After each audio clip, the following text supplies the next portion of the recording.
Hola, buenas tardes. Vamos a iniciar con la clase del día de hoy.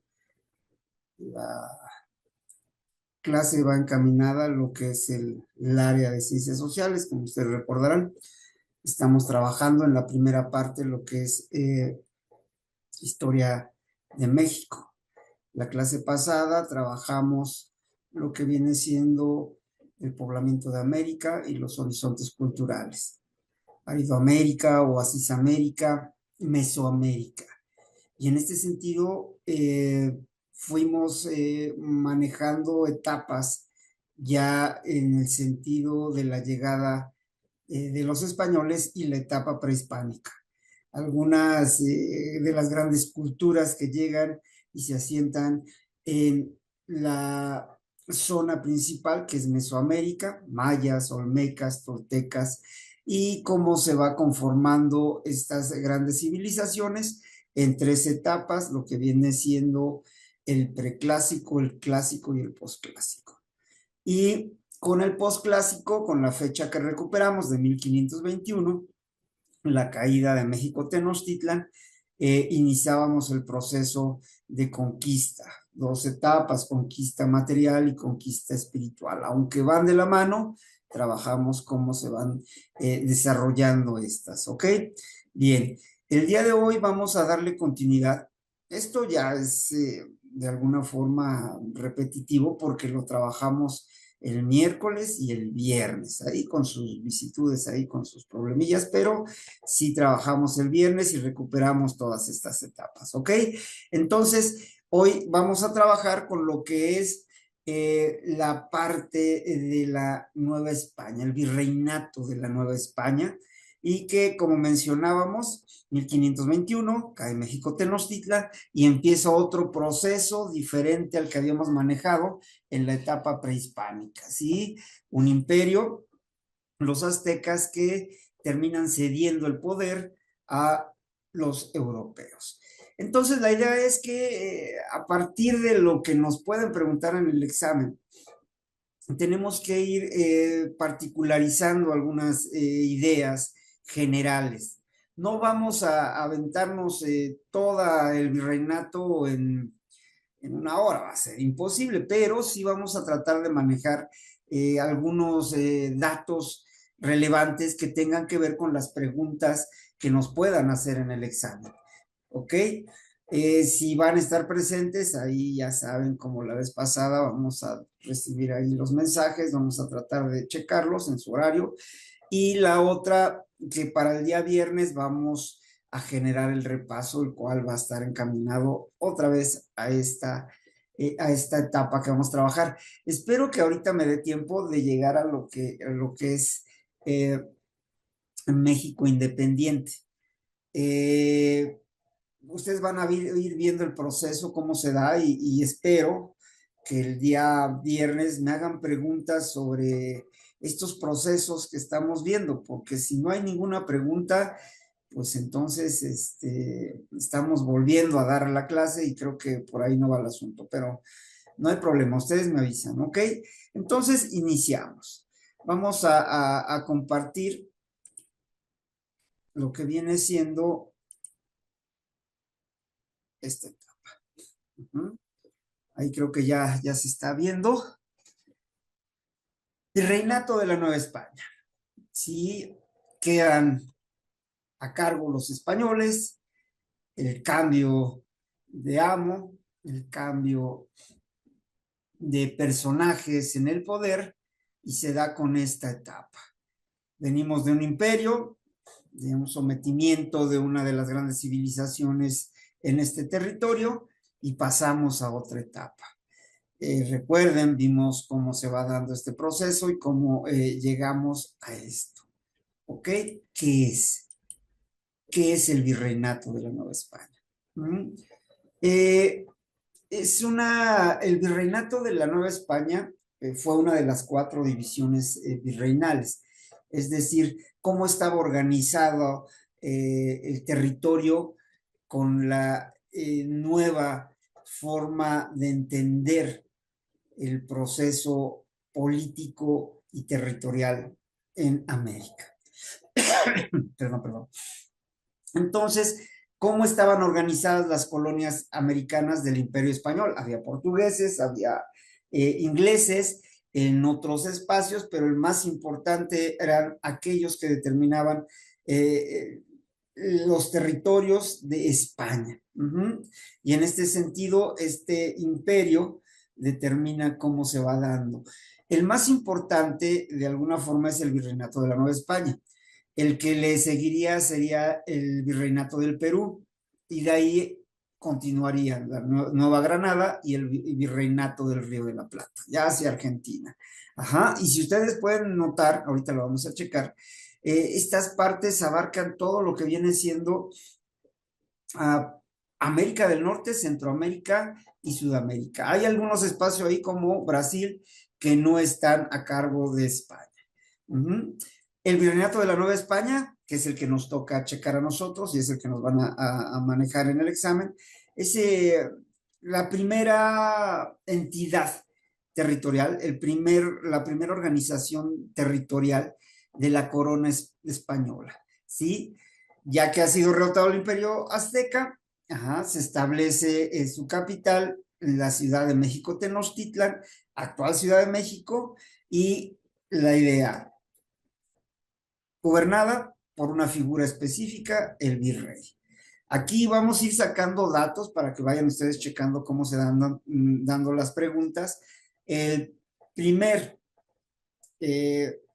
virrey fue Antonio de Mendoza y Pacheco. Ajá. Es importante el primer virrey porque puede llegar a haber alguna preguntilla en ese sentido.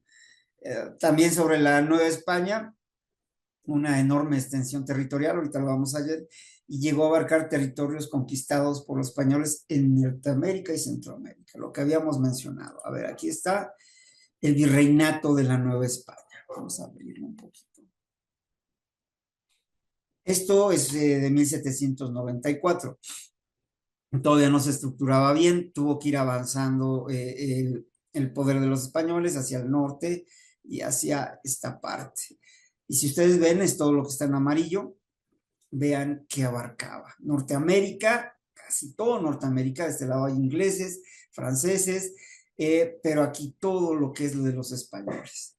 Hasta Costa Rica se manejaba esta parte. Ojo, aquí también hay dominio español, pero como mencionábamos arriba, el que viene siendo de Perú, de la Nueva Granada, y de Río de Plata, también abarcaban hasta acá, pero este es el que nosotros estábamos manejando. De este lado, Cuba, Santo Domingo, Puerto Rico, Filipinas, en este sentido, cómo se va manejando esto, también era del virreinato de la Nueva España. ¿Sí? Este mapa es del 74, hay algunas variaciones que ahí no creo que sean en este momento analizarlas, pero sí se van dando en este sentido. Entonces, hasta aquí. Virreinato de la Nueva España, ese es el tema que vamos a manejar, que es, es el primer gran punto de referencia de los españoles en lo que viene siendo América. ¿Ok? Bien. Aquí vamos a tratar de manejar de alguna forma, primero, cómo estaba organizado, cómo se va conformando y cómo va a estar su estructura. Son etapas bien sencillas que las sacamos para que estuvieran adecuadas para el examen. ¿Sí? ¿Cómo está organizado políticamente el virreinato? Un personaje en la parte superior, que es el virrey, y que su autoridad estaba determinada en la zona central de México. Había algunas áreas donde tal vez no era respetado como tal, pero este es la autoridad máxima, ¿sí? Se separaba, por ejemplo, con las áreas más alejadas dependían de gobernadores o audiencias. Vayan retomando estos conceptos, los gobernadores, las audiencias, alcaldes, porque puede venir algo en este sentido. ¿Sí? Entonces, lo más alejado, donde no alcanzaba tanto la idea del virrey, se manejaban esto, las audiencias, gobernadores, alcaldes, corregidores, que era más en zona local. Normalmente estaban subordinados a las audiencias. Ahorita vamos a ver qué es eso. Consejo de Indias decidía sobre cuestiones legislativas judiciales, sobre asuntos que involucraban a las poblaciones indígenas, por eso el nombre, y todo estaba administrado por la corona española. Esto es así a grandes rasgos, pero ahorita vamos para que ustedes lo terminen como aquí se puede ver. Estructura política de Nueva España. La máxima autoridad, el rey, que determinaba el poder desde un lugar lejano, el rey, pero ya aquí se iba desglosando de esta manera. Máxima autoridad, Consejo de Indias, era el órgano asesor del rey, la Casa de Contratación de Sevilla, regular los comercios, por eso es importante. Yo lo pongo así en este sentido, quiero que nada más hagan referencia a ellos, ¿sí? ¿Por qué lo pongo hacia arriba? Porque realmente era el que regulaba el comercio y ese era lo importante. Era lo importante el comercio y la generación de riquezas. Ajá.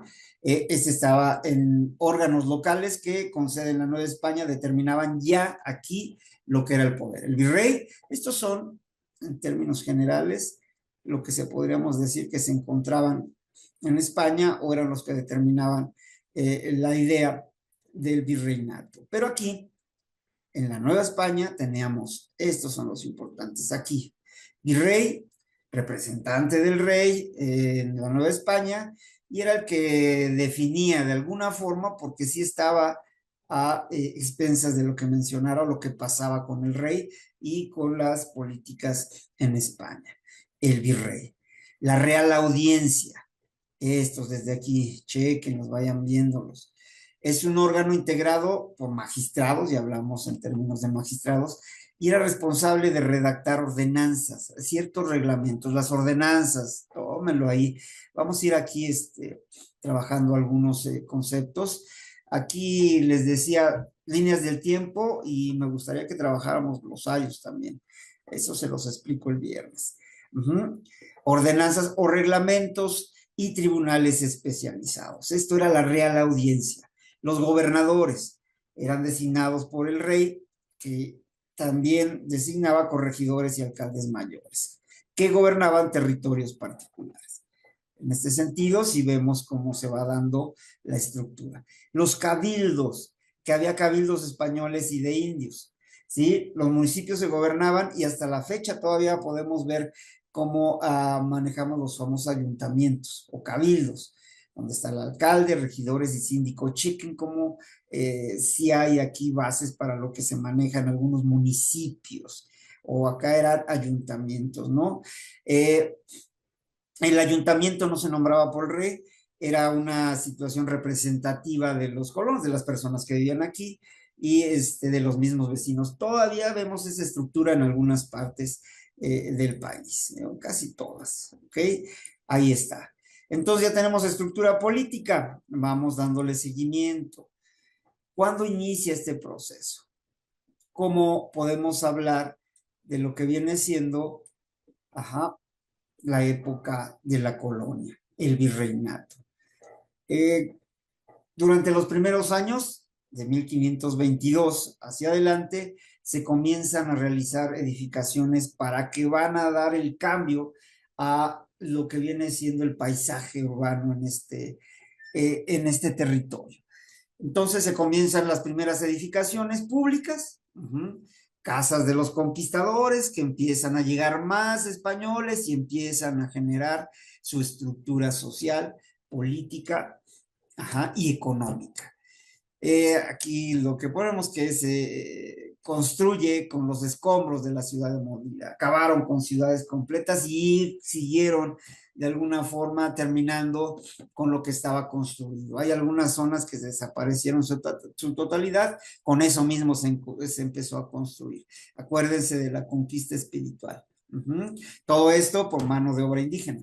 Cortés, que es el que queda a cargo en este sentido de la parte de la conquista, y que luego hay algunos problemillas ahí en términos políticos porque no quedó como virrey, que se esperaba que fuera él por ser el gran conquistador, pero ahorita lo vemos. Empieza Cortés a repartir tierras y ojo, también empieza a repartir indios. Recompensa a todos sus soldados, sus capitanes que vinieron en esta expedición y da comienzo a esta idea de las encomiendas. Ahorita vamos a ver qué es una encomienda, las cuales ya empiezan a regularse desde 1512. ¿Y qué es la encomienda? El derecho de los habitantes españoles, ese derecho, esa encomienda, a beneficiarse de la obra indígena, y que podían trabajar para ellos. Esclavitud, a final de cuentas, ¿no? Y ellos lo que les otorgaban era evangelización, los evangelizaban. ¿Ok? Aquí está. Entonces, de aquí tenemos que ir sacando conceptos claves que nos manejan. Primeras edificaciones, si ustedes ven, esta es la parte de la Ciudad de México, que es donde se empieza a generar una idea de centralismo para toda la Nueva España. Aquí es donde empiezan a construir. Si tuviéramos la manera de ver cómo estaba estructurada México Tenochtitlan, pues se toman bases, pero se edifica sobre ellas de alguna forma. Lagos con formación estructural diferente.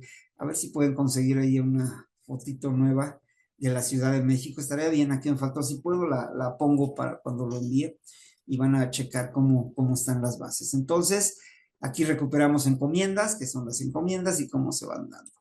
¿Ok?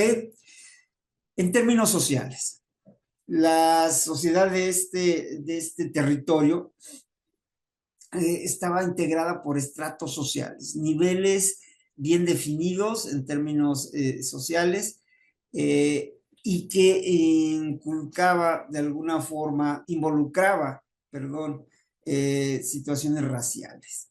Entonces, las tres más definidas, las más importantes, distinguía a los blancos, en términos raciales, los blancos, que eran españoles peninsulares. Importante aquí, nos pueden preguntar sobre castas, ¿ok? Españoles peninsulares, criollos, nacidos en el virreinato, ahorita vemos que son ellos, indígenas, que eran los sobrevivientes a esta conquista, y que de alguna forma, en términos generales, pues eran esclavizados, subordinados, dice a los españoles, pero pues había diferencias porque trajeron algunos que llamaban esclavos, algunos traídos de África, pocos en comparación con más al norte, o en parte de Centroamérica, Cuba, Entonces aquí, de alguna forma, ya empezamos a ver cómo está estructurado socialmente y económicamente, porque estos los trajeron ¿para qué? Para que trabajaran en las labores que se dan en la Nueva España. Ahorita vamos para allá. Ok. Entonces, primero, las castas de la Nueva España. Nos pueden preguntar de esto, ¿sí? Es una situación jerárquica del más alto al más bajo y que se va determinando de acuerdo a situación de raza y también de acuerdo a situación económica. Entonces, la que impera en este sentido es esta, las castas, desde el siglo XV hasta el siglo XVII, que se empiezan a manejar con un cambio importante en la etapa de nuestro país. ¿Cómo se conformaban? Grupos étnicos, sociales, que eran el producto de un proceso de mestizaje, de intercambio ahí genético, y las tres principales castas que podríamos mencionar, las que arriba se dicen, europeos o peninsulares, aquellos que llegaban de España, de la península. Recuerden que ubicamos en Europa a España dentro de esta península ibérica, indígenas americanos, y negros africanos. Es una jerarquía muy general, pero ahorita la vamos a trabajar. Algo, podríamos decir que oficial aquí se reglamentaba. 19 grupos sociales dentro de estas tres castas principales, las otras también eran llamadas castas, pero eran grupos. Y en este sentido son 19. No creo que nos pregunten cómo están estructurados cada uno, pero por si nos preguntan, y también a mí se me hace interesante que lo recuperemos, ¿sí? Entonces, Aquí está. 19 eran los criollos y van así en términos de principal. Entonces, los criollos eran europeos asentados en América, los mestizos, un hombre europeo y una mujer indígena, ajá, mulato, castizo, ajá. Yo digo que aquí, de alguna forma, eh, estos serían los más importantes. Los criollos, en términos generales, los mestizos, ajá, un hombre europeo y una mujer indígena, ajá. Entonces, estas son los que van a dar y determinar la importancia de las etapas consiguientes en nuestra historia. ¿Ok? Aquí están, se los pongo, ahí los revisan, los checan, todos estos. Son de alguna forma estratos sociales que tienen impacto, pero yo creo que con los primeros. Ajá. Los últimos ya es muy difícil encontrar algún tipo de estas casas, aparte que se terminan, pero ahí estamos, ¿ok? Ajá. ¿Dónde estaba ubicada la capital? Esto es en términos, lo que vimos, esto es las castas, está en términos sociales. Vamos a ver cómo está estructurado en términos urbanísticos, decíamos cómo se va manejando el avance en el territorio. La capital del virreinato, Ciudad de México, estilo europeo. Ustedes chequen ya cómo va el cambio. Este es el centro de lo que manejamos acá. Aquí está. Entonces, instituciones occidentales, iglesia, las situaciones de poder, una casa de moneda y ayuntamiento, Ciudad de México, ajá, que tiene de alguna forma acentuar en términos estructurales el dominio español, ajá, y se iban desapareciendo todos los vestigios prehispánicos que ahora se tratan de recuperar, pero que están sobre instituciones bastante fuertes. Chequen, en casi todos las ciudades importantes de la Nueva España están estructuradas de esta forma, ¿sí? Iglesia, poderes, aquí está la iglesia, ajá, aquí está ayuntamiento, acá está de alguna forma lo que tiene que ver con los dineros, los bancos, la casa de moneda, y así están casi todos. ¿Sí? Si ustedes chequenlos cómo están estructurados, si conocen alguna ciudad así, así están casi todos. Y esto tiene que ver con esta idea eh, de, de imponer de alguna forma también una estructura urbanística. ¿Ok? Ajá. Actividades económicas en la Nueva España. ¿Qué actividades económicas? Nos pueden también preguntar sobre cómo se dan estas actividades y cuáles serían las más importantes. Podríamos hablar de muchísimas, pero vamos a ir sobre las más importantes y las que pueden venir en el examen. Sí, la minería, podríamos decir que es la que se considera la más importante. Ajá.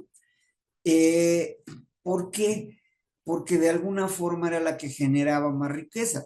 Ya en términos de exportación de toda esta riqueza que se lleva a España, esta podría ser la más importante, aunque también la agricultura, la ganadería determinan importancia en la colonia. Las áreas donde se trabajó más fue en el trigo, la caña de azúcar y arroz. Estas aparentemente ya eran las definidas por las costumbres españolas. ¿Sí? La minería fundamental para el desarrollo de esta economía, por eso les decía que se pone como la más importante, ajá, ya que generó mucha riqueza y fue la principal actividad exportadora. Es decir, se llevaban plata y oro hacia lo que viene siendo Europa. ¿Sí? Aquí un dato que tiene que ver con la minería. Se consolida el oro y la plata principalmente como patrones financieros, eran lo que determinaban en términos internacionales. Y entonces aquí la moneda oficial la determina Antonio María de Bucareli, sería la moneda oficial del virreinato en la Nueva España. Ajá, el oro. ¿Okay? Bien, esto es en este sentido de inicio y de avance de lo que sería el virreinato. tenemos que ver cómo se va dando ya en términos muy generales. Son 300 años que tendríamos que analizar en una hora, menos de una hora, entonces va a estar complicado. ¿Sí? 62 virreyes, en los cuales pasan por esta etapa del virreinato que termina en el siglo XIX, ajá, y los últimos virreyes. Francisco Javier Venegas, yo digo que este es el último virrey porque de alguna forma es el que cae con la lucha de independencia, que sería el siguiente tema, y Juan de O'Donoghue. Todos mencionan que, o bueno, la mayoría de autores mencionan que O'Donoghue es el último virrey, pero él era más bien un jefe político de los altos mandos de la Nueva España, que fue en 1821, cuando llega oficialmente el triunfo de la independencia, es depuesto en este sentido. Entonces yo lo que les pongo es al primero, ajá, aquí está el primero, Antonio de Mendoza, Francisco Javier Venegas y O'Donoghue. Estos serían los dos últimos. Ajá. Este es el que era oficialmente virrey. Aquí hay algunas,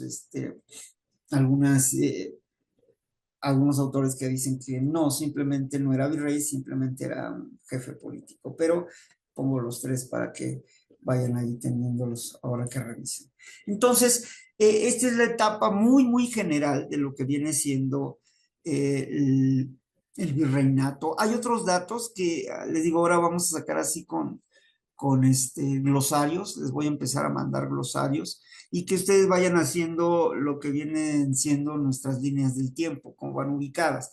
Esos datos, esos conceptos, ese glosario que podemos trabajar, sobre todo en el virreinato, lo van a ir adecuando, lo pueden adecuar, perdón, a sus líneas del tiempo. Hay una compañera que ya me mandó una de lo pasado, los demás, pues como que se la van a llevar así con las presentaciones y con lo que está en las clases, pero sí ya son dos personas que me mandaron sus, sus líneas del tiempo. ¿Ok?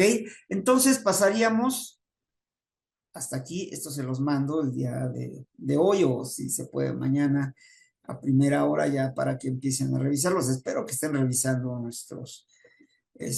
las presentaciones. Vamos a ver cómo pasa esto. Ahí está. Ok, entonces, esta es una etapa, recapitulo. Venimos desde poblamiento de América, prehispánico, conquista, virreinato. ¿Sí? En esta parte tenemos que ir viendo cómo se dan fechas importantes y de alguna forma cómo va evolucionando el pensamiento en este sentido de identidad en el territorio que estamos trabajando y que termina por llamarse México. Bien, pasaríamos a otro. Vamos a hacer una pequeña pausa aquí.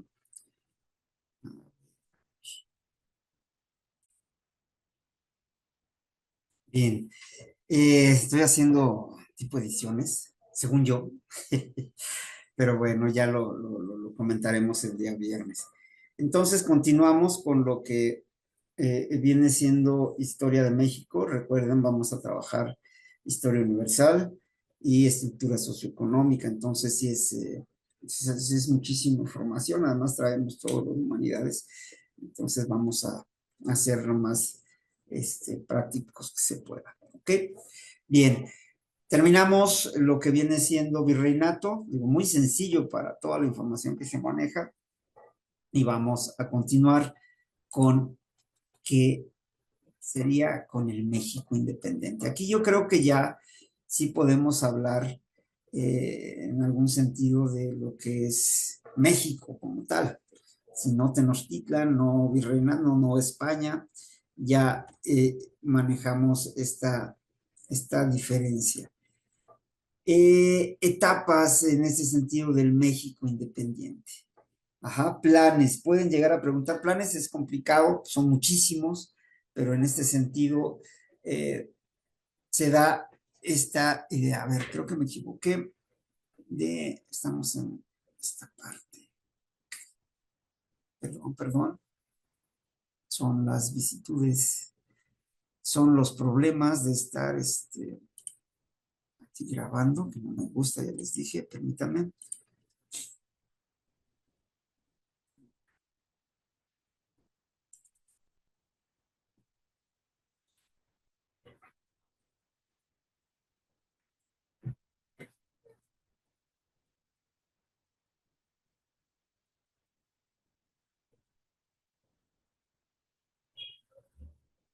La diferencia con las clases en vivo es que allá les ponen musiquita, aquí no tengo para ponerles, entonces se va a ver todo lo que hago. Ajá, entonces,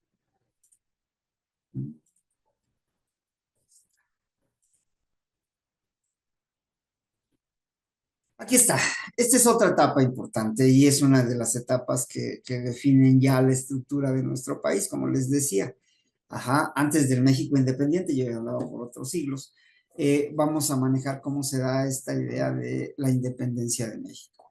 La independencia de México está basada en la estructura que acabamos de ver de la del virreinato, cómo estaban estructuradas las situaciones sociales, económicas y políticas de lo que es el virreinato. Y a partir de eso es que empezamos a generar cambios, búsqueda de otro tipo de ideas. Como veíamos en filosofía, los cambios que se dan en el mundo de la Edad Media a lo que viene siendo la modernidad son bien importantes. ¿Sí? Si ustedes se dan cuenta, ya repercuten en lo que viene siendo nuestro territorio. Ya nuestra idea de la cosmovisión antigua ya no existe. Y en el virreinato ya existen problemas los cuales tienen que ver con esta forma de pensar, tienen que ver con el actuar de nuestros gobernantes. Y en este sentido es que empiezan a darse cambios. Y uno de los principales cambios tiene que ver con esto, con la independencia de México. Ustedes de alguna forma, desde primaria, secundaria, les han dado lo que es historia de México y está determinado también con etapas y eventos, ¿no? Lo que trabajábamos con hechos históricos y procesos históricos que desde pequeños van inculcándonos, ¿no? Acuérdense que nosotros vimos identidad en este sentido y cómo va generando ese proceso de identidad a partir de la historia de México, cómo se va conformando una nación. Ajá, que es diferente a lo que estábamos viviendo en el virreinato. Y en este sentido aparece este proceso independencia de México. ¿Cómo la vamos a trabajar?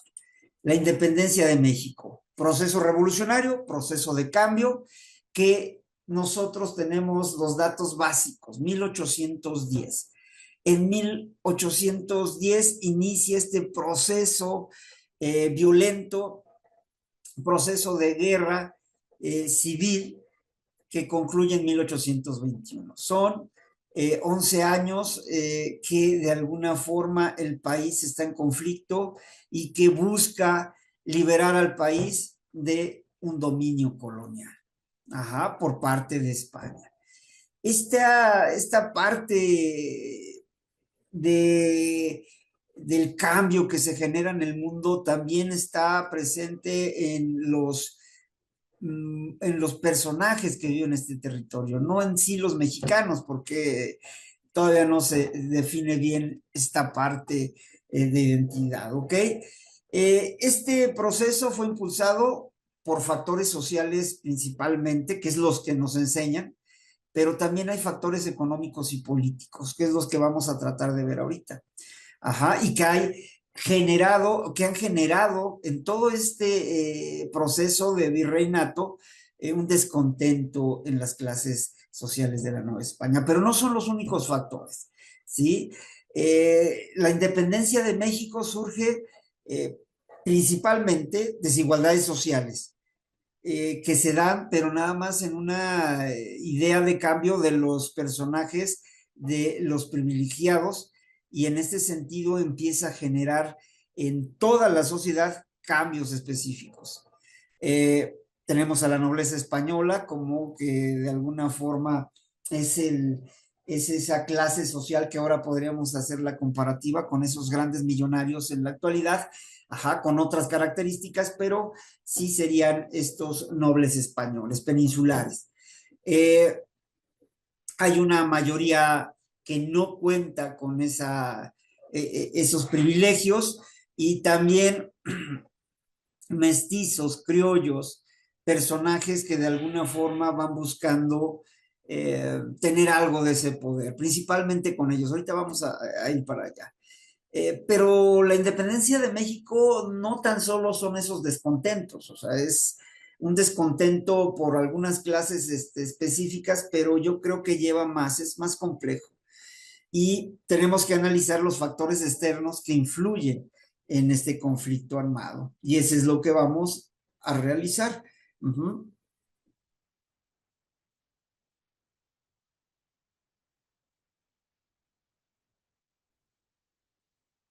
Perdón, estamos revisando lo que nos mandan también de ahí ahorita están ahí los chats ahí de alguna forma trabajando.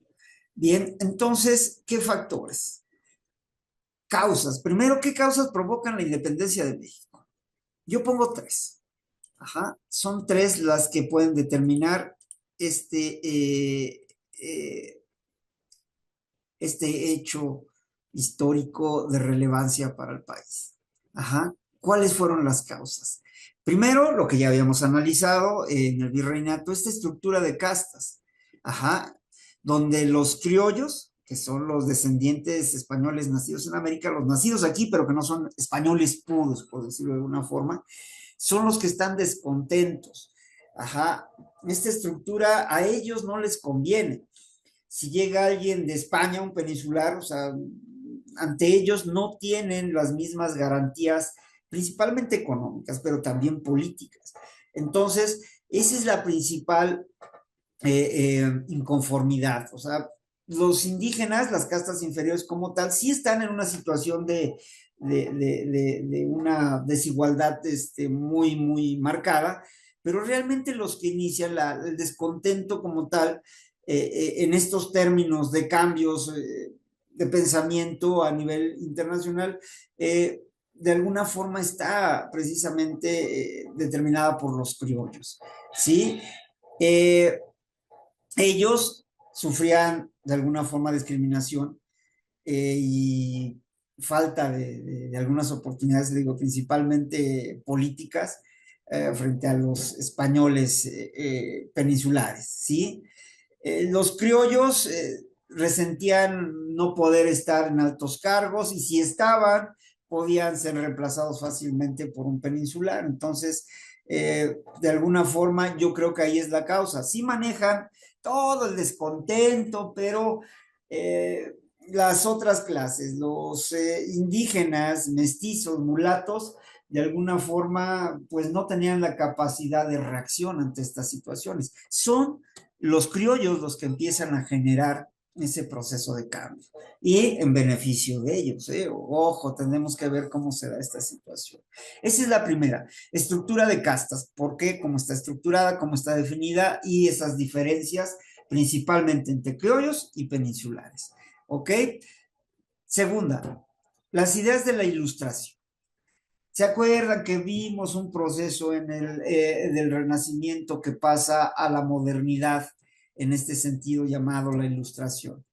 Eh, este conjunto pensamientos que se da en Europa y que de alguna forma nos determinan como personajes, perdón, ya me están hablando, voy a pausar tantito.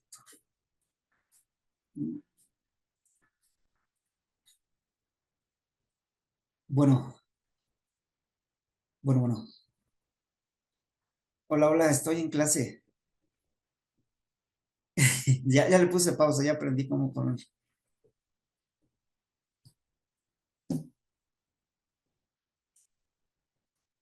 Ok, era la LIC. Bien.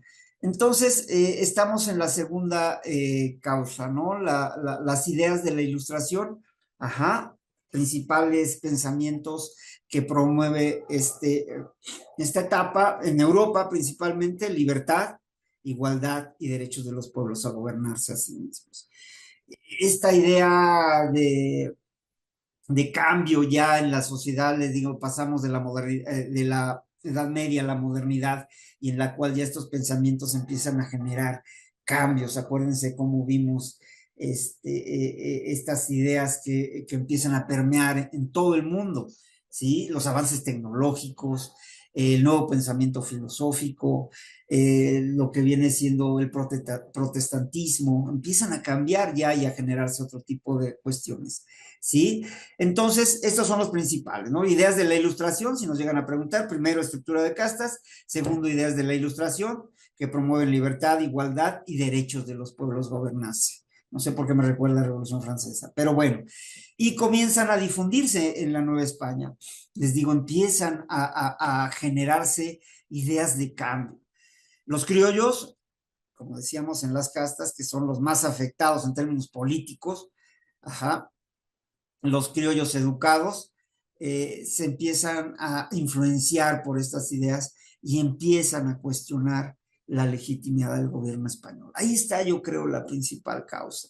Sí, las otras como tal se toman como referencia, pero yo creo que esta podría ser. Sí, ellos son los que saben, ellos son los que buscan y promueven esta situación. Esta principalmente. El derecho de los pueblos a gobernarse por sí mismos. Ajá, esa es una idea. Aparte de la libertad, que queda ahí como para nosotros en segundo término, y la igualdad también. Ajá, esta es la idea principal. Y la tercera, la coyuntura de la época, es decir, donde se unen las ideas a nivel mundial, ¿sí? Esto es lo que de alguna forma en otros lugares empiezan a darse procesos de quererse gobernar por sí solos y de empezar a cambiar las estructuras sociales. Entonces, este es lo que ayuda también a la lucha por la independencia. ¿Qué pasa en Europa? Este proceso coyuntural. Eh, Napoleón invade España, fíjense, en 1808.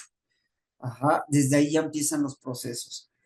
Y a partir de esto, de esta invasión, o sea, sale Fernando VII, ajá, y dejan un vacío de poder, o sea, es decir, la monarquía española se encuentra a expensas de los franceses.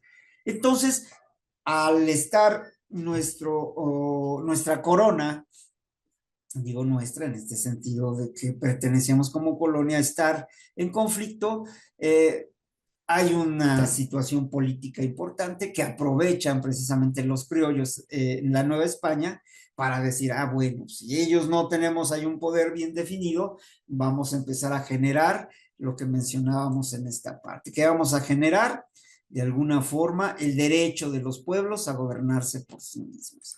Esta es la tercera, ¿sí? Un colapso político que es aprovechado por la clase criolla en la Nueva España. Entonces, aquí ya ven la oportunidad de deshacerse de precisamente los peninsulares y empezar a ejercer de alguna forma el poder político en este país, y económico y social, y en todos sentidos se maneja así. Entonces, independencia de México, ajá, tres factores específicos, son las causas, ¿ok? Para esta parte, ¿cómo lo vamos a dar? Entonces se da hasta acá, veamos. Ok, ahora sí. Vamos a iniciar cómo se empieza a generar este cambio. Ya el hecho de sí, ya tenemos los antecedentes, tres antecedentes, y empezamos. Generalmente nos manejan la situación de la conspiración de Querétaro, ¿sí? Pero ha habido más. Desde 1808, yo digo años anteriores, las ideas de cambio nos van buscando definir cómo estamos plantados en este territorio, y por eso yo digo que tenemos que mencionar las conspiraciones que son el pre de la independencia de México. ¿Qué son estas conspiraciones? Son intentos de grupos criollos principalmente, y como criollos también ya se empiezan a involucrar aquí comerciantes, militares, la iglesia, acuérdense de lo que viene siendo el protestantismo, ajá, que buscan lograr la autonomía de la Nueva España, es decir, ser autónomos. No el cambio, aquí todavía no es el cambio como tal de llegar a ser otro país, sino es una autonomía en algunos sentidos, estructurales principalmente. Y yo aquí menciono de alguna forma dos importantes, la de 1809, ajá, la de Valladolid, que es aquella que se da en Morelia, y que los principales conspiradores, que esta es la base de la segunda, Mariano Michelena, José María Obeso, Vicente Santamaría, casi no son recordados, ¿sí? No, para muchos no nos dan esta historia, ¿sí? Buscaban formar una junta de gobierno diferente a la que estaba estructurada, donde hubiera criollos. Ajá, lo que pasa es que son delatados, lo que pasó con la segunda, y la mayoría son encarcelados. Pero lo importante, que es al tema que estamos trabajando, la conspiración de Querétaro. Esta 1810, esta es la que nos enseñan en la primaria, la que se da en la casa del corregidor, de ahí también la famosa corregidora, que no era corregidora, por cierto, pero bueno, era como la primera dama, la casa del corregidor. Y en este sentido aparecen los famosos conspiradores. Ajá, Miguel Hidalgo, Juan Aldama, José Miguel Domínguez, él era el corregidor, y su esposa. Pongo algunos, hay más, ahorita los vamos a ver, pero yo los pongo aquí como principales. Y esta conspiración también es que nos cuentan, se da el aviso cuando están reunidos ya con una fecha determinada para lanzar el movimiento de independencia, y de repente son descubiertos y llega el aviso y surge lo que pasa en la historia, según esto que nos dicen en la primaria, empieza a generarse el proceso de independencia de México. Esta conspiración, en términos muy, muy generales, es la que inicia con el movimiento de independencia. Esto es el preámbulo, ¿ok? Ajá. Y el preámbulo como tal de esta conspiración la vamos a manejar como la base. Y estos personajes aparecen en el proceso ya de independencia. ¿Ok? Bien, espero me vayan siguiendo hasta aquí. Vamos a manejar otras cosas que van continuando. Ya personajes, si ustedes ven, es un preámbulo y ya sobre lo que es la independencia, tenemos que ir manejando personajes, así ya por etapas, tipo línea del tiempo. Algunos dicen que es el más importante, yo no creo, pero bueno. El famoso padre de la patria, Miguel Hidalgo, sacerdote, criollo, ajá, recuerden, es el que dicen que él inicia el movimiento de independencia. 15 de septiembre, grito de dolores, 15 de septiembre, en el cual llama a la población, al ser descubierta la conspiración, llama a lo que viene siendo levantamiento de armas, ¿sí? Levantarse contra el gobierno español, lo que les decía el famoso grito de Dolores, a coger gachupines, dicen algunos que mencionaba en el grito de Dolores, ¿sí? Carisma, liderazgo, fundamentales en esta primera fase de la lucha. Él no dura mucho tiempo, capturado y ejecutado. Dicen que de alguna forma tuvo que ir hacia otro lado. No vamos a hacer análisis de todo, pero sí quiero que lo tengan. Esto ustedes, les digo, es cultura general, ya lo tendrían que tener, ¿no? El famoso grito de Dolores, 15 de septiembre de 1810, y el inicio del movimiento independentista, el 16 de septiembre de 1810.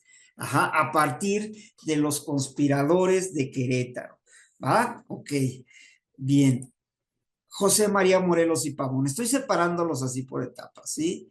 Morelos, otro sacerdote criollo. Ojo, vean quién inicia todo este proceso. Ajá, él de alguna forma es el que sigue a Hidalgo, ya que muere en el 11, y él es un poquito más organizado, ¿sí? El siervo de la nación, ojo. Ahí no lo puse aquí, apúntenlos ahí, es el siervo de la nación. Eh, Él ya es una idea no de rebelión como tal espontánea, es más en términos efectivos militares, ¿sí? Él ya empieza a avanzar y a estructurar realmente lo que viene siendo un cambio territorial, ¿sí? En este sentido, importante con Morelos, él lo que hace convoca al primer congreso oficial, el Congreso de Chilpancingo, 1813. Vayan checando las fechas, les digo, para que lo manejen. 1813, Congreso de Chilpancingo. Y en ese sentido, busca proclamar la independencia de México. No se da como tal porque de alguna forma todavía hay ejércitos realistas que buscan acabar con esto, ¿no? Y se redacta la primera constitución del país. No la toman como constitución del país, también anótele ahí. Podríamos decir, es la llamada sentimientos de la nación, ¿sí? Él es el que determina las bases para la constitución. De alguna forma ahí se va y se ponen las bases del objetivo ya con Miguel Hidalgo y con los conspiradores de Querétaro, realmente no hay un objetivo claro en términos generales. Lo que pasa es que ellos buscan precisamente el cambio en un término político principalmente, ajá, pero aquí ya es más estructurado. No sé si hayan checado, busquen ahí Sentimientos de la Nación. Él es muerto en 1815, entonces ya tenemos en el 11 Hidalgo, en el 15 Morelos. ¿Qué pasa? ¿Pareciera que termina? No. Sí, continúan otros personajes. Ya es de los últimos líderes, Vicente Guerrero. Sí, todos estos nos los enseñan. Ustedes chequen las escuelas de su colonia, van a ver que la mayoría tienen estos nombres de los independentistas. Ajá. Entonces Vicente Guerrero continúa la lucha por la independencia. Cuando muere Hidalgo también, y cuando muere Morelos asume algo de liderazgo. Entonces, alianza con otro personaje también importante que vendría siendo Agustín de Iturbide. Ajá. Ellos en el famoso abrazo de Acatempan, que ya es la culminación, entre comillas, de lo que es la independencia, fueron personajes militares claves para la independencia. Vicente Guerrero, ¿ok? Después, Agustín de Iturbide, otro más. Les digo que las escuelitas normalmente tienen estos nombres y las calles de casi todas las ciudades. Uh-huh. Entonces, Iturbide, militar también, lucha también. Primero, es importante porque Iturbide era realista, estaba defendiendo la corona española, ajá, cambia de bando, desde ahí empiezan los procesos de cambios en el poder y en esta situación negocia con Guerrero, que él sí era desde el inicio, y aparece esto. Vayan checándolos, ¿no? Este es otro documento importante. Ajá, el plan de Iguala. Entonces, aquí ya están determinadas las bases para la independencia de México. Entonces, más adelante lo vamos a ver con Iturbide, que es muy reconocido ya en el México independiente, porque se convierte en el primer emperador de México, ¿sí? Con una duración corta, pero eso es más adelante. Entonces, Iturbide, por eso es importante. Entonces, tenemos a Guerrero, tenemos a Morelos y tenemos a Hidalgo en este sentido, ¿sí? Este es lo que vamos determinando. ¿Ok? ¿Sí? Ahí me van siguiendo. Aquí es otro que les voy a subrayar. Ahí está. ¿Ok? Estamos sacando aquí, les digo qué es lo que yo quiero que ustedes hagan, sacar los conceptos clave o fechas clave en este sentido. ¿Va? Ok. Entonces, ahí vamos.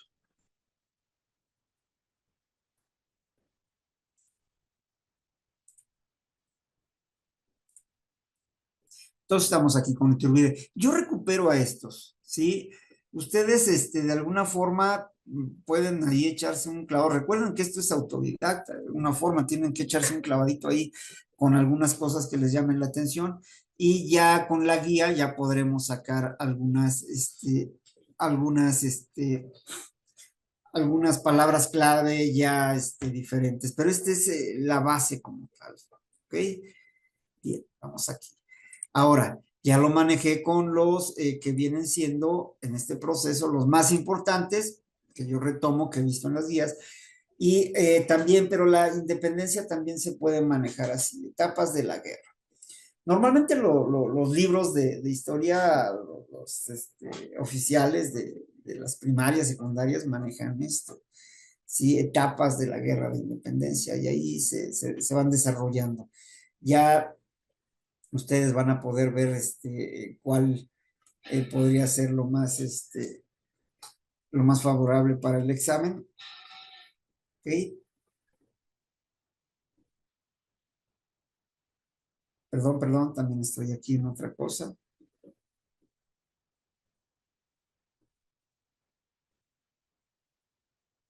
Es que me está llamando la jefa.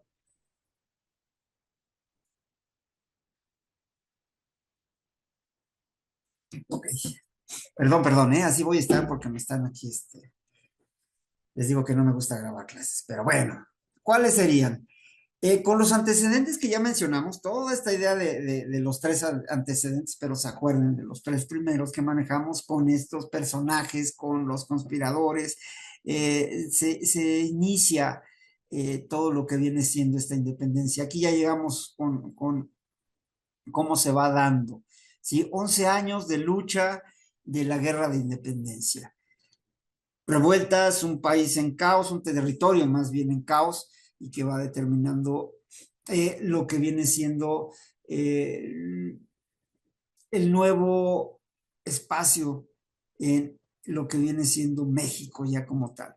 ¿Sí? Entonces, se va organizando más, se va dando de alguna forma un éxito, dicen, con la entrada de los insurgentes a la Ciudad de México. Esa es la idea. Ajá, el ejército trigarante. Pero ahorita vamos para allá. Yo lo pondría así en etapas. Grito de Dolores. Uh-huh. Es el acto que da inicio a la guerra de independencia. Uh-huh. Y en la mañana ya del 16 de septiembre es lo que viene a darse el inicio de este proceso. Les digo que son fechas históricas y son actos que parecieran ensalzar de alguna forma el cambio como tal que se da en este proceso, pero si nos ponemos a analizar, que no se lo recomiendo ahorita porque primero pasan el examen y ya luego se empiezan a hacer análisis de lo que pasó realmente o de los cambios que podemos manejar. Ajá, sería así el grito de Dolores, inicio de la Guerra de Independencia, 16 de septiembre de 1810, este aviso de Miguel Hidalgo a sus feligreses con la estandarte de la Virgen de Guadalupe y que lleva a el inicio, toca las campanas de la parroquia en la ciudad de Dolores y llama a todos a la lucha. Ok, se oye muy,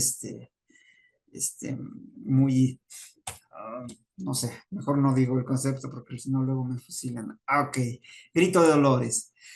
Ahora sí, 1810 a 1811. Esto ya tendría que haber salido por puro sentido común. Ajá. Etapa desorganizada, luchas donde se pierde, luchas donde de alguna forma se avanza muy poquito, no hay objetivos realmente claros. Si vamos a pelear contra los tiranos, contra los peninsulares, pero ¿para qué? ¿Cómo? O sea, ¿en qué forma lo podemos hacer? Ajá, lo único que querían era acabar con los españoles. Ajá. La confusión en esta primera etapa del 11, vivas al rey español Fernando, ¿sí? Recuerden que estaban los franceses invadiendo España en este sentido, ¿no? Y en esta parte todavía no se buscaba independizarse totalmente, simplemente una forma de tener autonomía. Ese es lo que, por eso algunos todavía que viva el rey, ¿no? O sea, bien contradictorio, ¿no? Entonces aquí ya, esto ya lo vimos, cómo es ejecutado el líder de esta primera etapa hasta el 11, sería Miguel Hidalgo. Segunda etapa, ya les decíamos, ya hay un fin aquí en esta etapa del 11 con este señor, por eso es tan importante. Muchos no lo toman así como porque no llega hasta el final, pero él pone las bases realmente, lo que viene siendo José María Morelos y Pavón.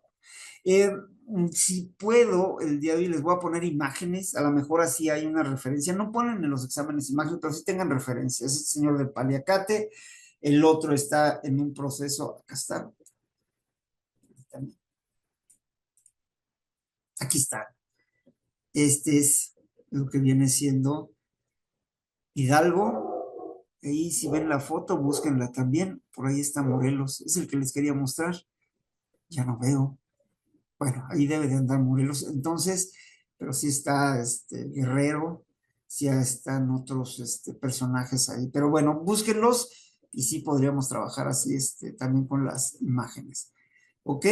Entonces estamos en la segunda etapa, José María Morelos y Pavón, etapa del ideario de Sentimientos de la Nación, lo que les decía hace un rato, donde realmente plantea el objetivo de la independencia y apunta a poner fin. Ojo, él sí ya maneja esto, la desigualdad y organizar un gobierno del pueblo. Es muy diferente a lo que se plantea en un inicio. En las conspiraciones, la idea era totalmente diferente, entonces es como se empieza a manejar. Morelos, yo creo que es el pilar, el famoso siervo de la nación, de lo que viene siendo la independencia. Los otros son como espontáneos, por decirlo así, ¿no? Sí son importantes porque son la base, pero yo creo que aquí es donde inicia ya con esta llamada Sentimientos de la Nación, que se configura en lo que viene siendo, ¿se acuerdan?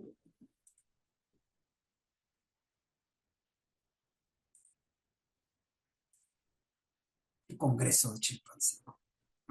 Entonces, vayan viendo cómo hay seguimiento en esta parte. Entonces, esta es la segunda etapa de 1811 hasta 1815. Le digo, los historiadores la terminan con la muerte de los personajes. Yo creo que sí hay continuidad en este sentido. Ajá. Entonces, sí, vamos a ver qué sucede. Bien, seguimos con la otra parte. Tercera etapa, 1815 hasta el 21.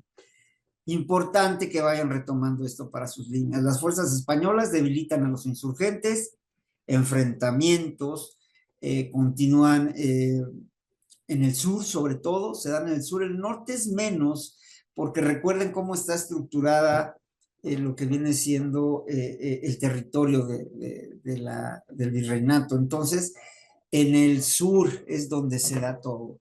Guerrero y Mina, otro importante, Francisco Javier Mina, son las principales figuras. Entonces tenemos a Vicente Guerrero, a Mina en la tercera etapa, para que también vayan manejándolo así. En la primera, ajá, Vito Dolores, Miguel Hidalgo, importante. Ajá, segunda, aquí está otra vez. Segunda etapa, ya tenemos Morelos. Tercera etapa, Guerrero y Mina. Ajá, hasta el 21, va terminando. Aquí aparecen otros también que son parte fundamental, pero son los que más sobresalen junto con Iturbide, que son de los importantes, ¿no? Aldama, estos personajes. Y la cuarta etapa, aquí está como referencia, no se vayan a confundir. En 1812 se redactó una constitución liberal, esto en 1812. Y en 1821, que esta es la cuarta etapa, el rey Fernando eh, realmente juró, dice aquí juró, pero bueno, lo que hace, aplica para las penínsulas y las colonias. El clero se ven perjudicados con esta constitución y entonces todos los sectores que se oponían a la independencia, estos dos sectores, a la aplicación de esta constitución a las colonias españolas, como se ven muy afectados el clero y la aristocracia, y eran los que se oponían realmente, bueno, la parte fundamental de lo que viene siendo la iglesia, la parte fuerte, se oponían, también la aristocracia fuerte se oponía. Entonces, como están perjudicados por esta constitución, estos dos sectores de alguna forma empiezan a apoyar la independencia, ya para que se dé el proceso en este sentido de consumación. ¿sí? Y esto es importante porque comienzan a apoyarla, pues debilita realmente tanto la ideología de los peninsulares como sus fuerzas armadas. Entonces, retoma la guerra, retoma fuerza, ajá, y logra en pocos meses, ojo, la resistencia se daba por los españoles, por el ejército realista, pero también se daba por el clero de alto rango y por la aristocracia. Entonces, cuando surge esto de esta constitución liberal que se había manejado y se aplica, se había manejado en España y se aplica para las colonias, empieza a darse este descontento del clero y la aristocracia en este territorio y qué es lo que logran, logran apoyar y por lo tanto dar un cambio. Entonces, éxito en pocos meses, esta es la cuarta etapa. ¿Ok? Y ya no como etapa, sino como hecho histórico, entrada del ejército trigarante a la Ciudad de México. Trigarante, porque son los tres principios que se logran con este ejército, que es la unión de algunos personajes que estaban con el clero y la aristocracia y con los que habían venido en la lucha, ¿no? ¿Qué principios? La religión, la unión y la independencia. ¿Sí? Esto se da el 27 de septiembre y este ejército independista, que es liderado por Agustín de Iturbide, entra a la Ciudad de México sin encontrar resistencia, con lo que se menciona que el 27 de septiembre de 1891 se da por consumada la independencia de México. 11 años de lucha en el país por objetivos diferentes, por formas de ver cosas diferentes, pero que de alguna forma logran llegar a esto. Esto a grandes rasgos es la independencia. Ya llevábamos varias etapas, entonces ya esperemos que empecemos ya a generar algo de conocimiento en este sentido. ¿Ok? Bueno, vamos a pasar, a ver si nos da tiempo, vamos a pasar a la otra etapa. Eh, Me interesa que lleve continuidad. Si ustedes ven que sí, vayan aprendiendo de alguna forma cómo se dan estas etapas y cómo culminan e inician otras. Me interesa eso, la culminación, el inicio, porque sí, así podremos notar que se está aprendiendo. ¿Ok? Si les digo, si se pueden guardar, no sé, para el viernes o de alguna forma podemos, ahorita en el chat les digo, si estoy ahí presente, podemos contestar algunas, pero yo creo que serían para el día viernes. Dejen checar si todavía me da tiempo y podríamos iniciar con otra etapa. Luego le corto, pero creo que sí tendríamos que completar lo que es el tiempo. Vamos a ver, permítanme.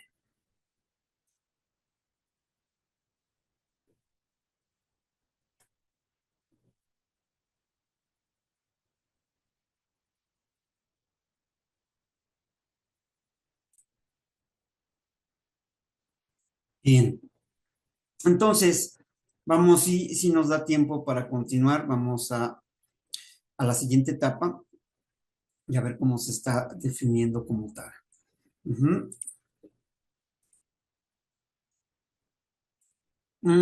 Ese es una etapa larga, de alguna forma, sí, la estoy tratando de compactar, porque nos puede manejar ya de el México independiente, que ya entendemos cómo se dio este proceso de independencia y de qué forma lo podemos llevar a lo que viene siendo las siguientes etapas.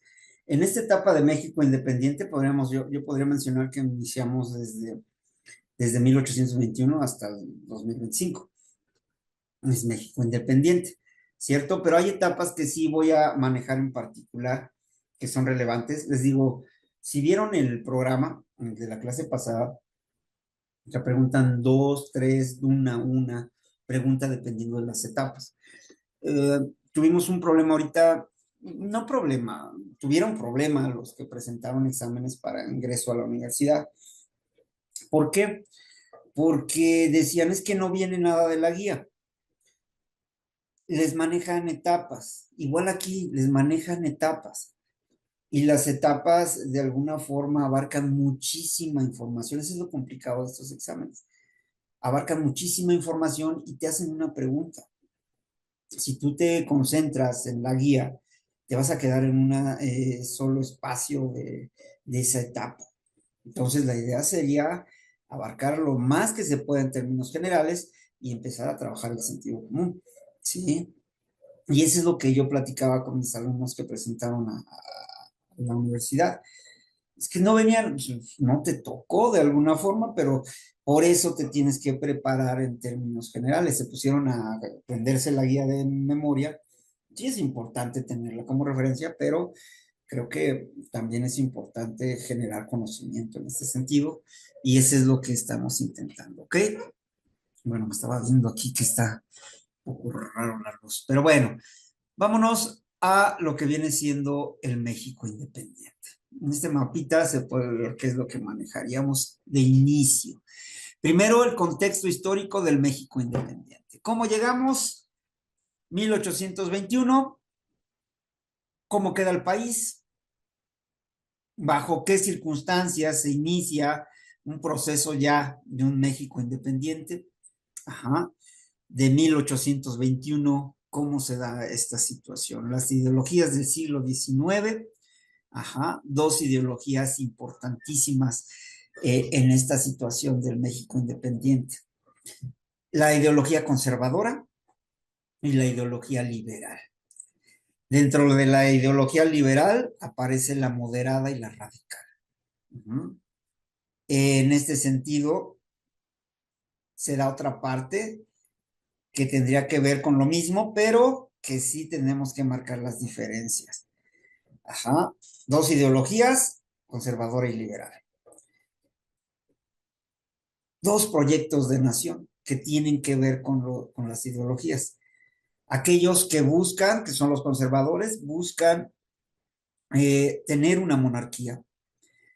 Algunos dicen regresar a la monarquía, pero no era regresar porque todavía no existía algo diferente en el territorio. Entonces, sería continuar con la monarquía. Algunos buscaban eso. Les decía desde el inicio, cuando vemos con los criollos, los objetivos no se planteaban realmente un cambio. Un cambio social, se cambiaba un cambio político de privilegios. Entonces, en estos proyectos de nación aparece la monarquía y aparece la república.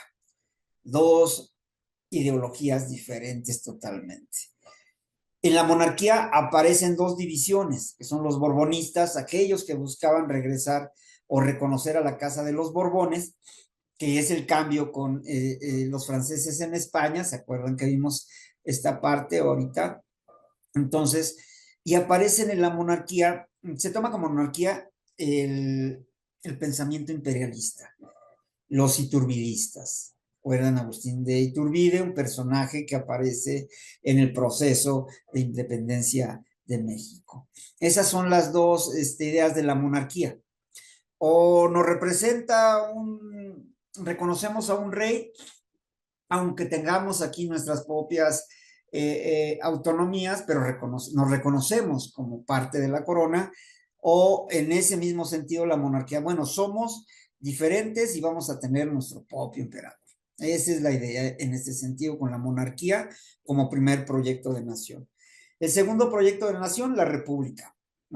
Y aquí también hay divisiones, ¿sí? Nos dividen los federales, los que buscan de alguna forma que tengamos una federación, es decir, un poder descentralizado donde existan autonomías en algunos espacios, sí reconociendo lo que pasa arriba, sí reconociendo a un poder único, pero también reconociendo que existen poderes locales. Ajá. Y los centralistas que dicen que no, que se tiene que manejar algo parecido a los conservadores. A partir, es un único poder y a partir de esto sí nos manejamos como una república, pero el poder está centrado en una sola idea, en un solo personaje, casi, casi, ¿ok? Entonces, esta es la segunda parte. Quiero que vayan entendiendo lo que les dije hace un rato, cómo se da el cambio de proceso. Estamos Triunfo de la independencia de México. Ya sabemos qué es la independencia, ya sabemos cuánto duró, ya sabemos los personajes que aparecen. Ahora van a aparecer los mismos personajes al principio y después van a ir transformándose y ya va a ser una idea diferente.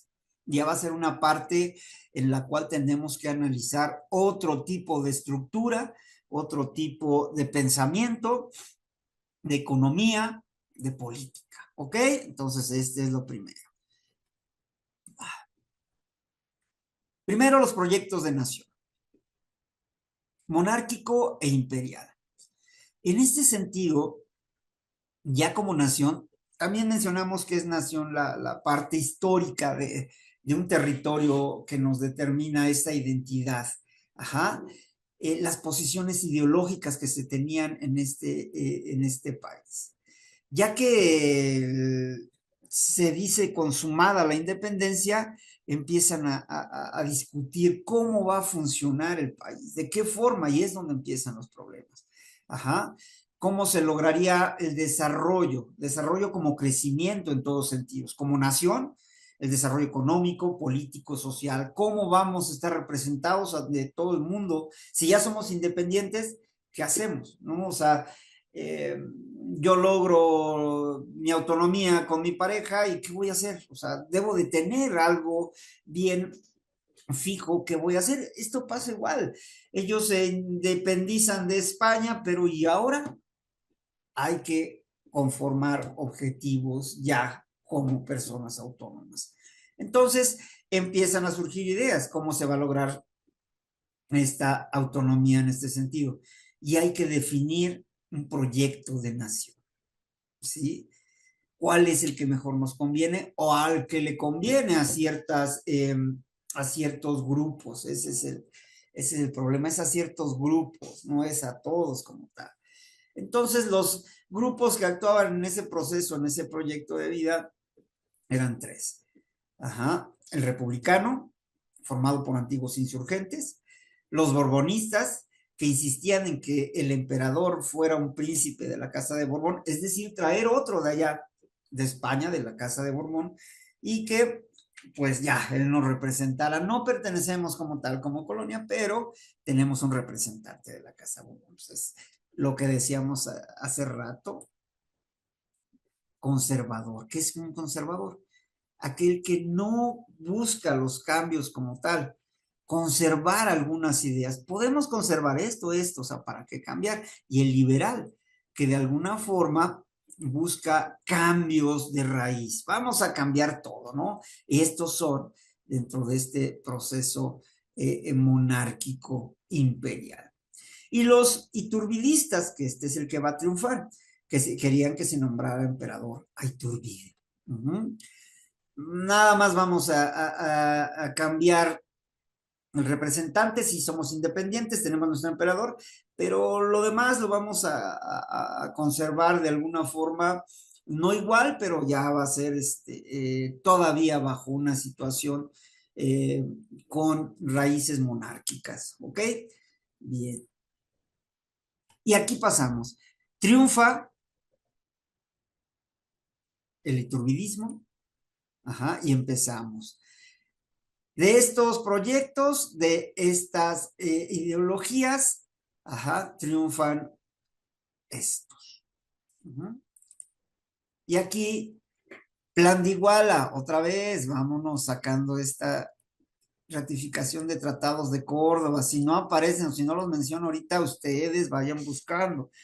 Iturbide, lo primero que hace cuando se da esta proclamación de la independencia, ya tenemos acá el contexto, organiza una junta provisional gubernativa, donde se constituye el país dos órganos de gobierno, una junta provisional gobernativa y la regencia, importante más adelante en este sentido.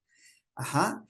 Esa junta, es decir, todos terminamos la lucha, decimos ya ganamos.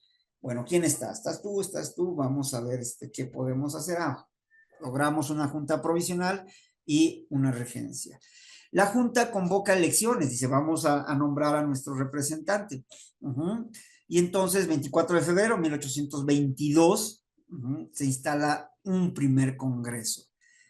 Es decir, cuando hablamos ya de Congreso, es una representación general de todos los que participamos, de todos los que estamos aquí, y en este sentido, eh, eh, los iturbidistas quieren estar al frente, se logra este Congreso Constituyente, es decir, vamos a lograr las leyes, las reglas, las normas que ya nos había dejado de alguna forma Morelos y que vamos a empezar a buscar aplicarlas. ¿Sí? En este Congreso Constituyente se corona 1822 al primer emperador de México, Agustín de Iturbide. ¿Ok? Ahí váyanle poniendo. Ajá, yo aquí los voy rayando, pero ustedes pueden hacerlo así. Pueden apuntarlo y sacar sus notas. ¿Ok? ¿Qué pasó con este señor? Ya pasamos de una lucha de un año, de cómo instaurar lo mismo y de alguna forma generamos plan de Iguala, ratificamos tratados de Córdoba, generamos elecciones. Ojo, ya hay elecciones para diputados, ya hay un congreso, el famoso Congreso de la Unión, donde están representados muchos personajes que van a discutir, analizar cómo se va a dar la vida en este México independiente.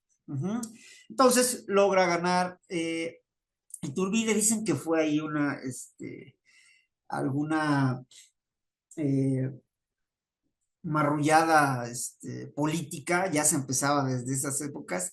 Entonces, características de este periodo. Su gobierno se caracteriza por las crisis económicas, lógico, o sea, estamos buscando organizarnos y hay un soberano relajo en el país. Ajá. Hay despilfarro, problemas con el Congreso, que no hay dinero, y Turbide lo acaba, ajá, y entonces aparece un nombre bien importante. Ajá, este señor. Este nombre empieza a sonar, ¿no?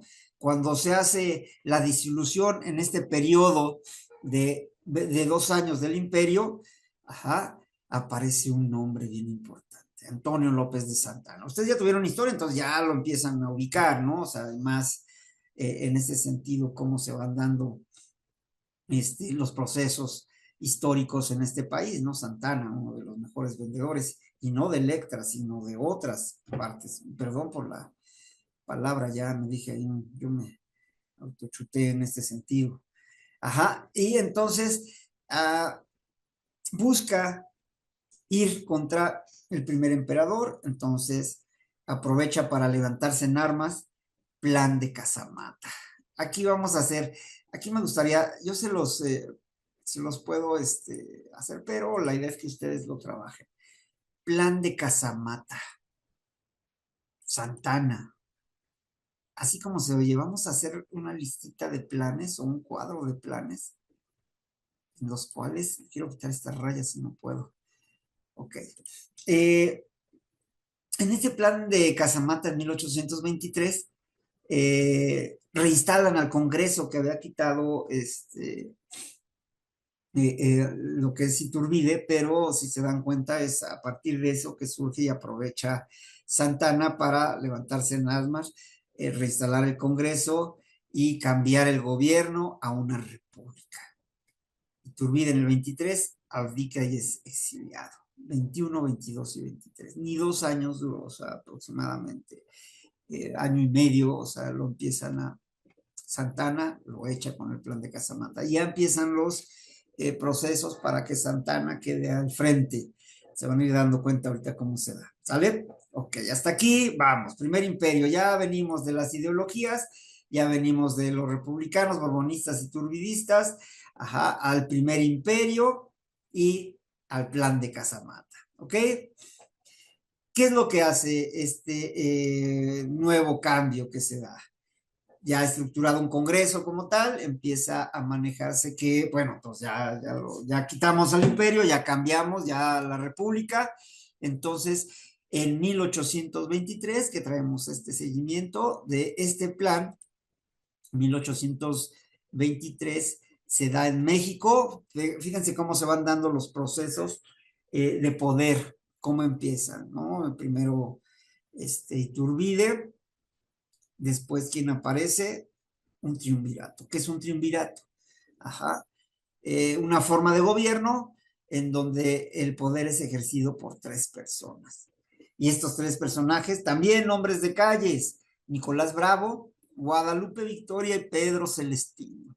De aquí, Nicolás Bravo, importante en el proceso histórico, pero más importante como referencia es Guadalupe Victoria.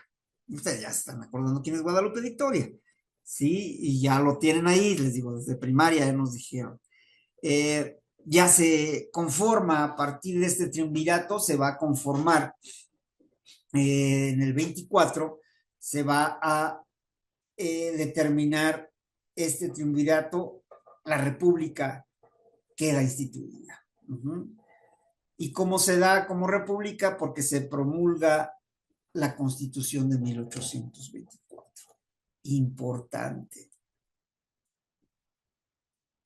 En este sentido, esta constitución, algunos dicen que es la primera constitución republicana que se da, pero yo siento que podríamos manejar desde Sentimientos de la Nación de José María Morelos y Pavón, o sea, porque son las bases que se toman, ¿sí? Pero aquí ya se establece con esta constitución una república representativa. Ya vimos que es la democracia representativa, popular y federal. Si notan el cambio de los objetivos de la independencia a lo que ya estamos manejando, a los objetivos de los conservadores, que ahora se llenan con la boca con ese concepto y pues la verdad no, nada que ver en este sentido, pero ahora bien, ya se ven estos cambios, ¿no? Una república representativa, popular y federal. Importante, para que vayan viendo los cambios, porque también en humanidades manejamos esto, ¿sí? Mantenía el catolicismo como religión de Estado. Y de aquí los cambios que se van dando hasta llegar a las leyes de reforma son bien importantes, ¿sí? Una religión de Estado. Pues si es una república federal, religión de Estado, sin tolerancia de otra. Les comentaba yo que se dan casos ahora que vivimos democracia, ahí está. Desde ahí empezamos a manejar esta situación del poder de la religión y se va a ver más adelante con Juárez, les digo. Ajá. ¿Qué es lo que hacía? Decretaba que el gobierno se dividía en tres poderes. Ya esta es la estructura que tenemos actualmente. Ya vimos cómo estaba determinada: ejecutivo, judicial y legislativo. Aquí debería estar al revés. Pero bueno, entonces ya el ejecutivo decía que el dominante de alguna forma sería el legislativo. Queda como representativo, nada más el ejecutivo, pero es el dominante, ¿sí? En esta misma etapa, en octubre del 24, se nombra al primer presidente de la República. Estas nos las hacían en primaria. Guadalupe Victoria, primer presidente de la República, ya oficialmente instaurada, ya como representativa ante otros, o reconocimiento ante otros países, ante el exterior. Aquí ya aparece un vicepresidente que es Nicolás Bravo, ¿sí? Ok. Hasta aquí vamos, me van siguiendo. No espero que se les haga muy tedioso, por eso estamos haciendo así como que pausas en este sentido. Pero sí es algo que ya vimos, solo estamos recuperando. Ok. En este último, les marco, tómenlo en cuenta, que es lo que yo quería que hicieran de alguna forma, las ideologías que se dan en el siglo XIX. Aquí está la primera parte: el México independiente. Ideologías del siglo XIX son estas, pero el siglo XIX son 100 años, o sea, lógico, pues, pero vean cómo se van cambiando, ¿no? Cómo se va, aquí se pueden ya manejar los avances que vamos a ver. Proyectos de nación: monárquico, imperial, republicano, borbonistas, iturbidistas, centralistas y federalistas, es esto de acá. Ajá. Ok. Ideologías, primeros gobiernos, perdón, ajá, independientes, aquí están. Todo lo que estamos ahorita platicando, que les digo, algunos datos pueden aparecer, quiero que los tengan, pero esto sería así como que bien resumido, por eso desde el curso pasado les manejaba esto de los mapas conceptuales. Este es un mapa conceptual.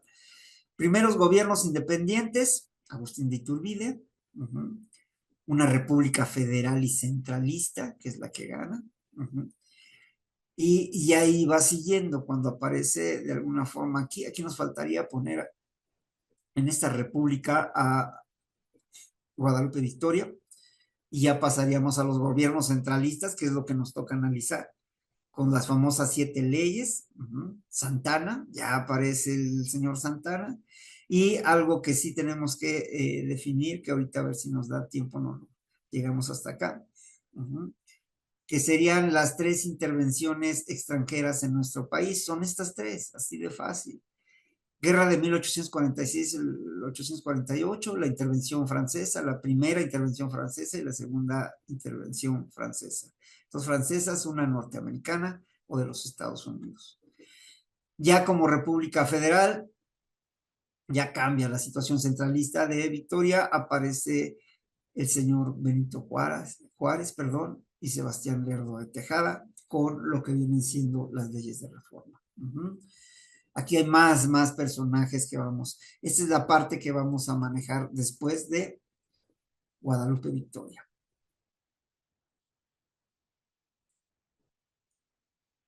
¿Cómo lo vamos a hacer? De esta forma. Aquí me voy a ir un poquito más rápido. No sé si haya manera de repetirlo. Sí, yo creo que lo vamos a trabajar desde aquí. Vamos a repetir algunas cosas, pero ahorita me gustaría que lo viéramos así en términos generales. O sea, este sería donde nos quedamos realmente, aquí, para que lo recuerden, ¿ok?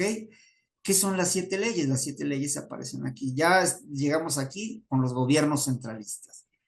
Ajá, 7 leyes.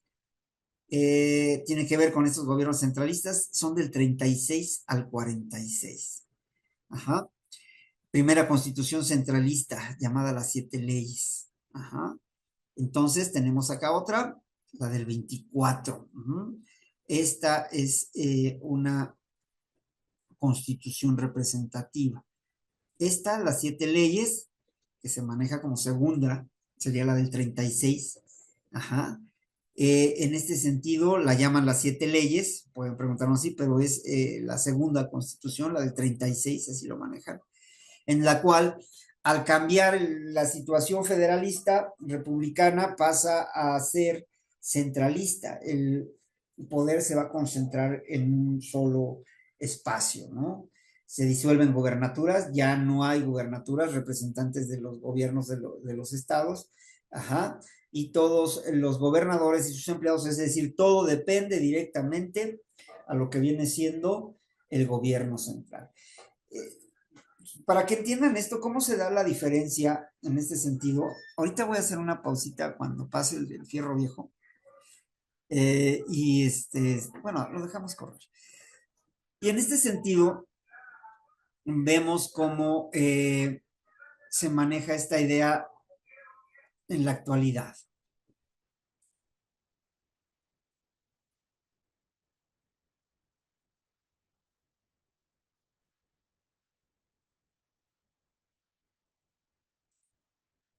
Hice una pequeña pausa para ver, pero no avanza este señor que vende, que compra fierro viejo, pero bueno. Ahí había comentarios la otra vez, cómo se veían que el gallo y que el camión y que, pues ni modo, no tenemos espacios tan perfectos para este tipo de cuestiones. Pero bueno, estamos con esto. Les decía, para de alguna forma manejar esta diferencia del centralismo y a lo que viene siendo el federalismo. Ahora, si ustedes ven, hay autonomías, o sea, hay leyes locales en cada estado, ¿sí? Se tiene que aprobar si yo apruebo una ley que surge del Ejecutivo, por ejemplo. Se puede aplicar en diferentes estados. Ahí está la ley de la legalización del aborto en este sentido. O sea, fue un proceso discutido en los congresos locales y después aprobado para integrarse. Se puede tener algunas leyes locales. Por ejemplo, a ver, yo les pondría, en la Ciudad de México existe el hoy no circula. sea, está aplicada nada más por el gobierno de la Ciudad de México. Si fuera un gobierno centralista, esta ley se aplicaría a todos lados, ¿no? Aquí se van adecuando de alguna forma diferente. Y entonces por eso estos gobiernos centralistas lo que buscan es concentrar el poder de alguna forma en este sentido. La primera constitución, ya tenemos perdón, la segunda, 1836, la llamada Siete Leyes, ¿vale? Y aquí aparece el personaje que les decía, Antonio López de Santana. Importante ya para acá. Ya vamos hasta 1836 y empieza una idea diferente, ya aparecen estos personajazos, ¿sí? ¿Quién fue? Un militar político mexicano que aparece desde 1821, ¿se acuerdan? ¿Qué plan aparece ahí con este señor? Acuérdense. Ajá, acuérdense, dicen en mi rancho. En 1821 de la independencia de México hasta el afianzamiento en 1855 de los liberales. Santana, omnipresente, estuvo en casi todo este proceso, estuvo ahí, aparecía en todos lados, en términos políticos y militares. Uh-huh. De alguna forma estuvo en el poder, regresaba, iba, fue 11 veces presidente, pónganlo como, ahí vi una preguntilla ahí que manejaba, 11 veces presidente Santana. Uh-huh. Otras veces, tipo Maximato, estaba por atrás, ponía, quitaba y de repente volvía a aparecer. Es bien importante este señor. Ajá.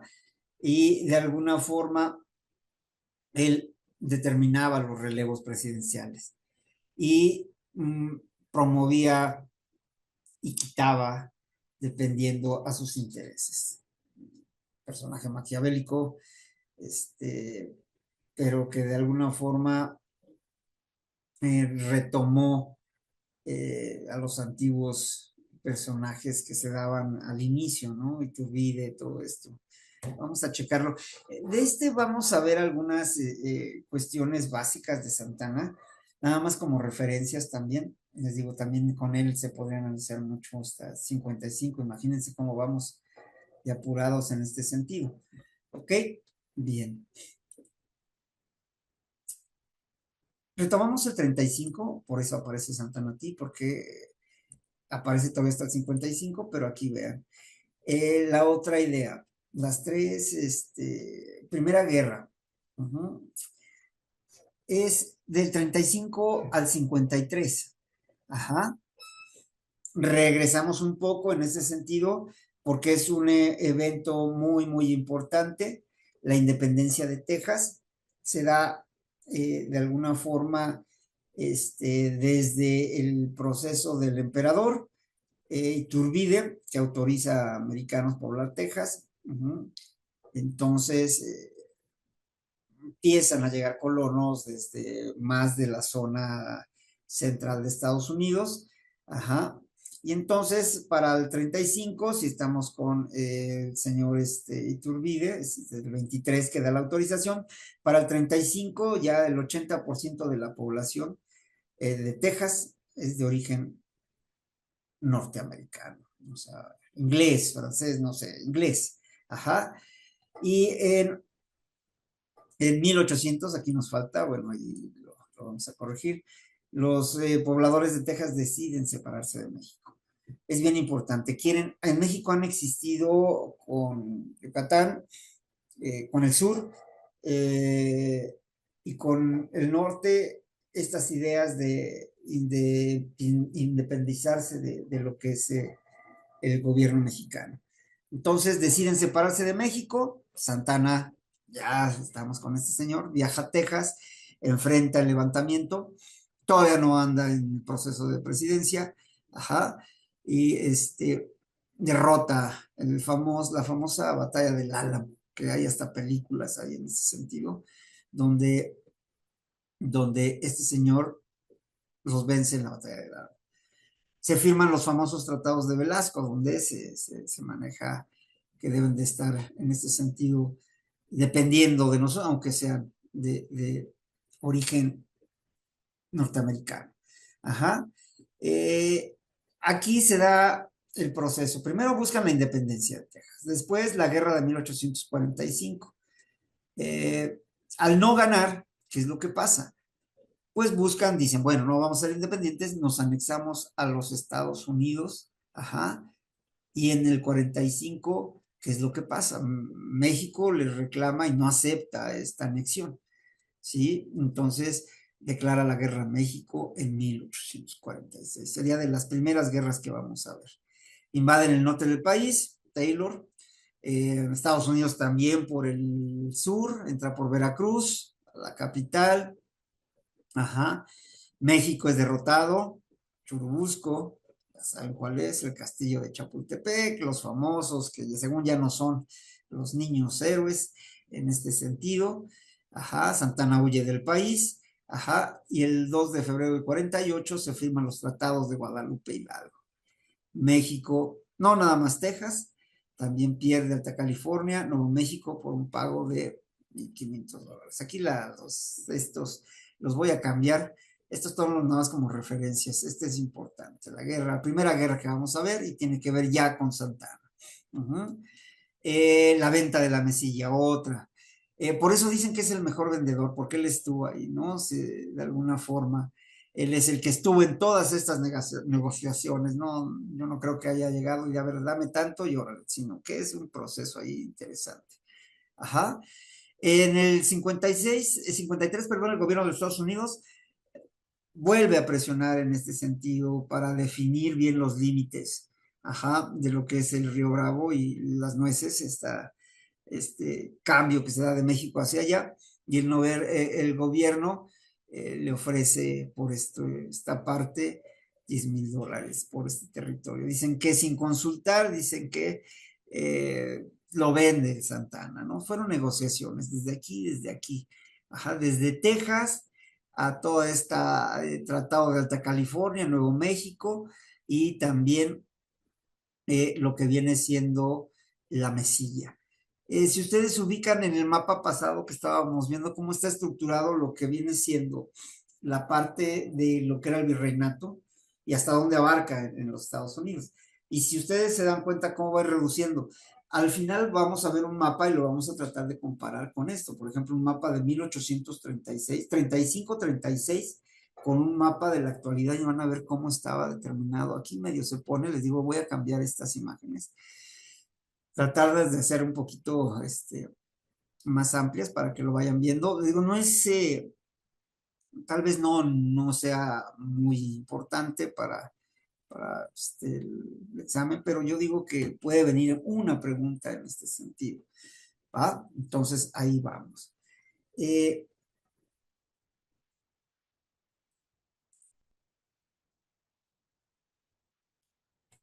plan de Ayutla. Estamos ya en 1853. Desde el 50, recuerden que era en el 55 y todo este proceso se da desde el 35 hasta el 45, hasta el 53. Ajá, y acá ya en el 53, ¿qué es lo que pasa? Santana 11 veces ya había estado, se le acusaba de vender toda una parte de México, había hecho negociaciones, estaba ahí bien determinado, seguía en el poder.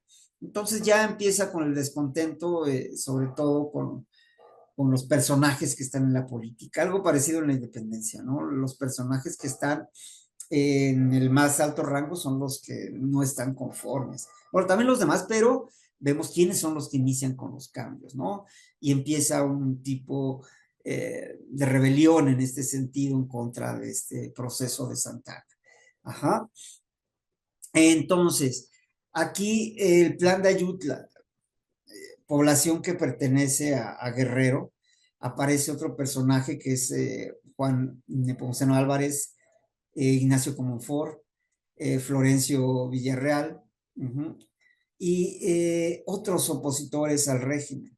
Y en el 54, venimos del 53, cuando empiezan a aparecer estos personajes, ya en el 1 de marzo del 54 crean un plan revolucionario, también vayan anotando ahí, plan de Ayutla, que sería conocido por el nombre donde todos determinan el plan de Ayutla, ¿sí? Y este plan, básicamente, tres postulados: renuncia de Santana, la creación de una junta representativa, otra vez con las juntas representativas que designará un presidente interino, que al final de cuentas fue N. Álvarez, y la realización de un Congreso Constituyente, otra restitución del Congreso Constituyente. Entonces, aquí plan de Ayutla, personajes importantes, podríamos hablar de estos Comonfort, de Villarreal, de Álvarez, que son los que buscan otra vez llegar a crear un Congreso Constituyente. Cuando hablamos de Congreso Constituyente, es la reunión para manejar que la Constitución tiene que cambiar de alguna forma. Y en este sentido sí se empiezan a dar ya los cambios en lo que viene siendo la estructura del país. ¿Sí? Ya de entrada ya no tenemos parte de nuestro territorio, y también de entrada se está volviendo una dictadura por una sola persona, que es Antonio López de Santana. ¿Ok? Bueno, yo creo que en esta parte sí nos tenemos que detener, porque ya empezaríamos con esta otra parte. Ajá, con esta. Que ya es otra intervención. Estaríamos hasta acá. Desde los proyectos, primeros gobiernos independientes y los gobiernos centralistas. Y aquí ya vamos a empezar con las intervenciones. Ya hubo una intervención, ya teníamos a los Estados Unidos que nos ganaron y que de alguna forma ya determinaban cambios en términos territoriales. Bien, entonces nos quedaríamos en plan de Ayutla y empezaríamos con lo que es la guerra de reforma. En la guerra de reforma, vamos a continuar este pedacito nada más, porque sí, ya se nos va a acabar el tiempo. Pero la guerra de reforma tiene que ver con este plan de Ayutla del 54, ojo, 1 de marzo del 54, en donde se desconoce a Santana y después de una guerra en contra de este personaje, Santana abandona la presidencia. Otra vez aparece este nombre, triunvirato, si se acuerdan que es, ¿no? Tres personajes al frente de lo que viene siendo el país. Y en el 55 aparecen estos personajes. Juan Álvarez ocupa el primer puesto, que buscan ir en contra de lo que hizo este señor Santana y elegir constituyente para restaurar una república representativa y federal. El gabinete hecho por Melchor Ocampo, ya son personajes que podemos reconocer más en la actualidad: Ponciano Arriaga, Guillermo Prieto, ojo, Benito Juárez. También yo creo que es más importante, pero bueno, el nombre que todos reconocemos y que de alguna forma manejamos es el de Benito Juárez. Aquí aparece un moderado que es como un Ford, pero bueno, aquí son los tres personajes que están ahí.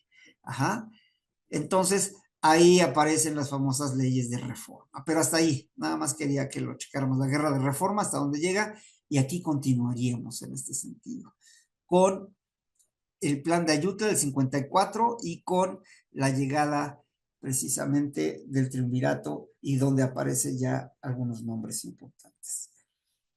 Ok, bueno, yo ya me cansé, son 2 horas seguiditas, pero el viernes vamos a darle reforzamiento a esto y esperemos que sí se